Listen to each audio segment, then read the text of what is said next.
کے ہے چیز مدینے سے چلی تھی زینب کہ لے کے ہے چیز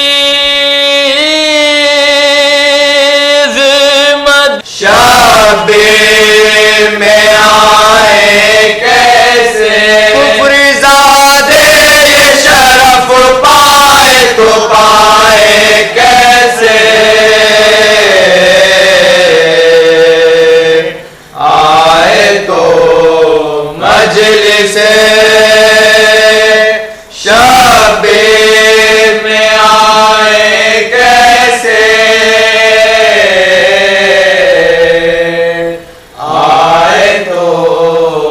مجلس حاکم شام سے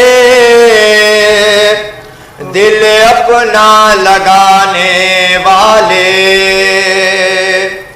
حاکم شام سے دل اپنا لگانے والے کربلا والوں کو سینے سے لگائے کیسے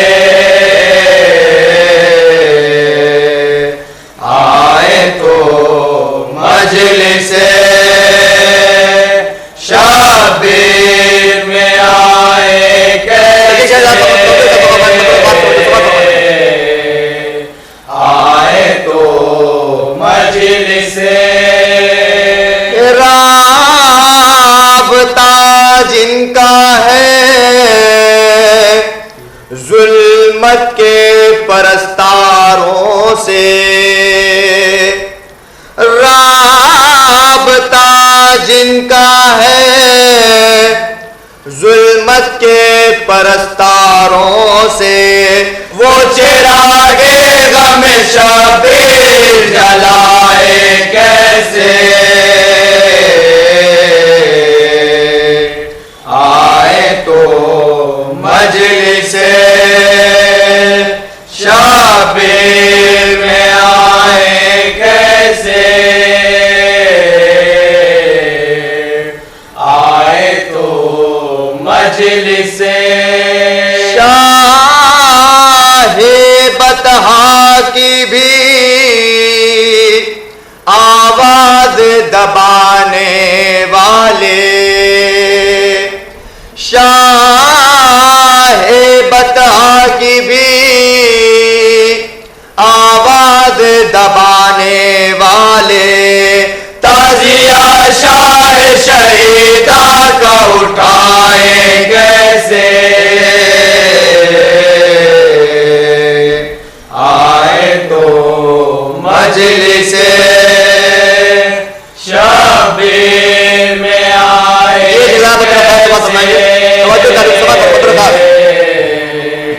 آئے تو مجلس غریب بچھائے نا سر فرش زمین فرش عزا غریب بچھائے نا سر فرش زمین فرش عزا عرش والوں کو زمین والے بلائے کیسے عرش والوں کو زمین والے بلائے کیسے آئے تو مجلس شبیر میں آئے کیسے آئے تو مجلس ہم مزاداروں کو فاتوں کی کوئی فکر نہیں ہم عزاداروں کو فاتوں کی کوئی فکر نہیں فکر یہ ہے کہ عزا خانہ سجا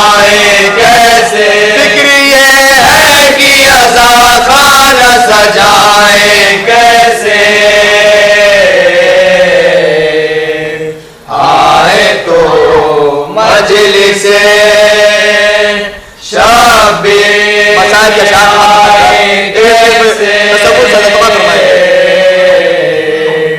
آئے تو مجلس پاش زخموں سے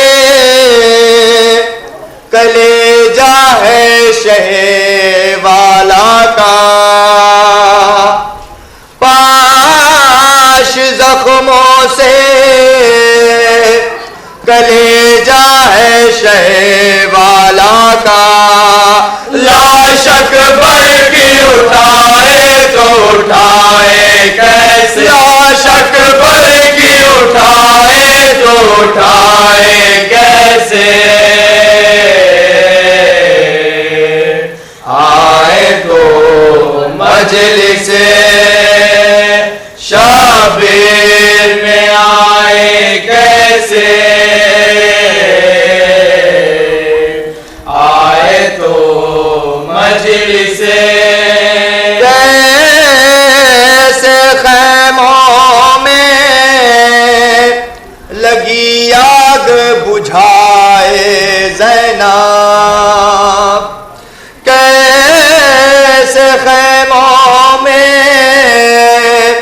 لگی آگ بجھائے زینب، اپنے عباس کو دریا سے بلائے کیسے، اپنے عباس کو دریا سے بلائے کیسے،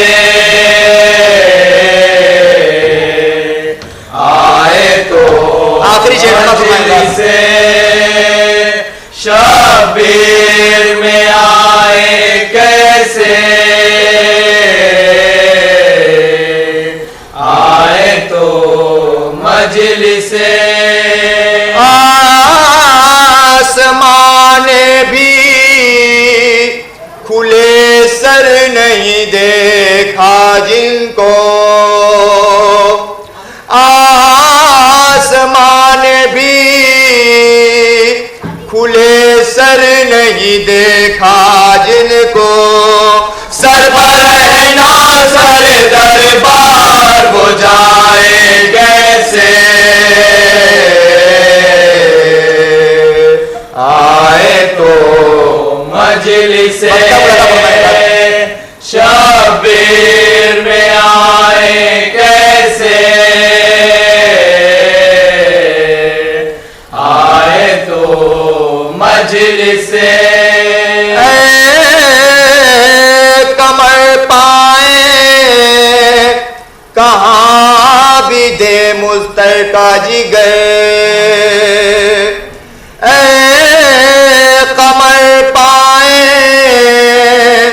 کہاں بھی دے مسترکا جگر، آئینہ صبر حسینی کا دکھائے کیسے، آئینہ صبر حسینی کا دکھائے کیسے،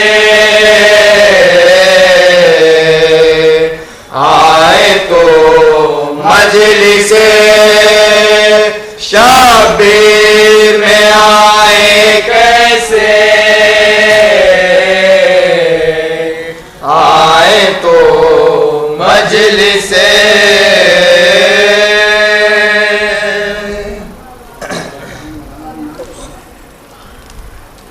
فاتحہ۔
سوگواران مظلوم کربلا،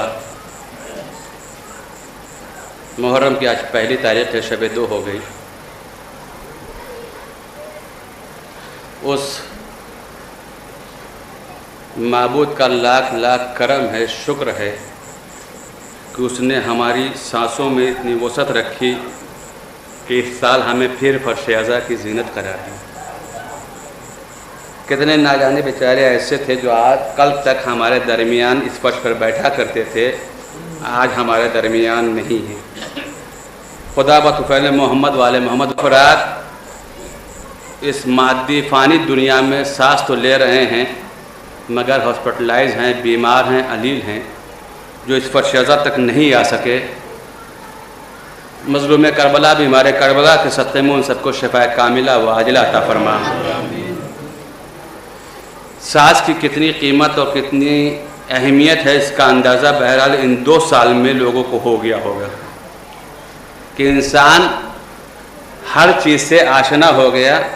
سانس جس کا انسان کسی نعمت میں شمار نہیں کرتا تھا، کائنات میں سب سے بڑی نعمت وہی بن گئی۔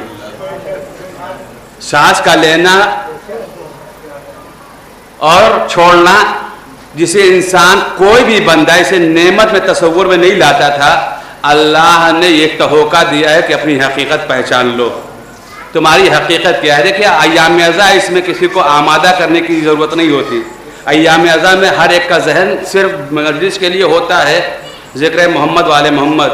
شبی نکلے گی، آپ حضرت اس کی زیارت کریں گے، کچھ دیر کی گفتگو ہے، بہت لمبی گفتگو نہیں، اس لیے کہ مجھے اس کے بعد، اس مجلس کے بعد ابھی 4 مجلسیں اور پڑھنی ہیں، 3 تو اسی علاقے میں بلوا گھاٹ میں جو میرا پرانا مسکن رہا ہے، اس کے آگے ایک جلوس کی مجلس پڑھنے جانا ہے۔ تو اتنی گفتگو ہو، اتنا دیر گفتگو ہو کہ ہر ایک کے مطالبات کو پورا کیا جا سکے۔ اور پہلے الحمدللہ سے بلوا گھاٹ تھا، اس کی میں بھرپائی نہیں کر پاتا تھا۔ اب اس کا ایک دوسرا بھائی دریبہ ہے، اس کا دوسرا ہی بھائی کہیں گے، اس لیے کہ اس سے کم آبادی نہیں ہے، تو وہاں تو اور صبح سے شام تک زیبا انسان ہو رہا ہے۔ میں پہلے ہی دن یہ محسوس کر رہا ہوں کہ دیکھیں رفتہ رفتہ انسان کی حیات بڑھتی جاتی ہے۔ الحمدللہ 40 سال مکمل ہو گئے، تو بہرحال اب وہ جوش اور وہ طاقت تو نہیں رہے گی، لوڈ بڑھ گیا ہے۔ کوشش کریں گے کہ وہ گفتگو کسی منزل تک پہنچائی جا سکے۔ ایک صلوات پڑھیں محمد والے محمد۔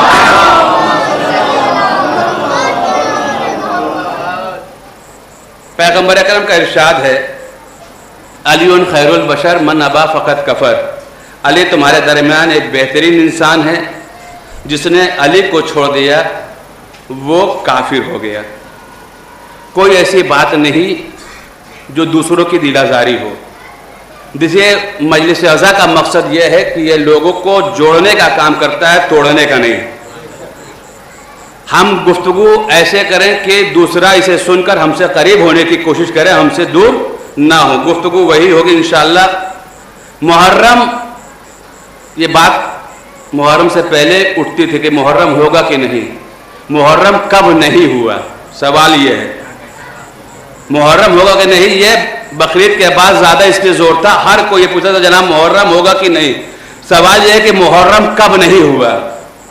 سینہ پیٹنے کا نام محرم ہے، ذاکر کو داد دینے کا نام محرم ہے، تبرکات لینے اور دینے کا نام محرم ہے، اس کا نام محرم نہیں ہے۔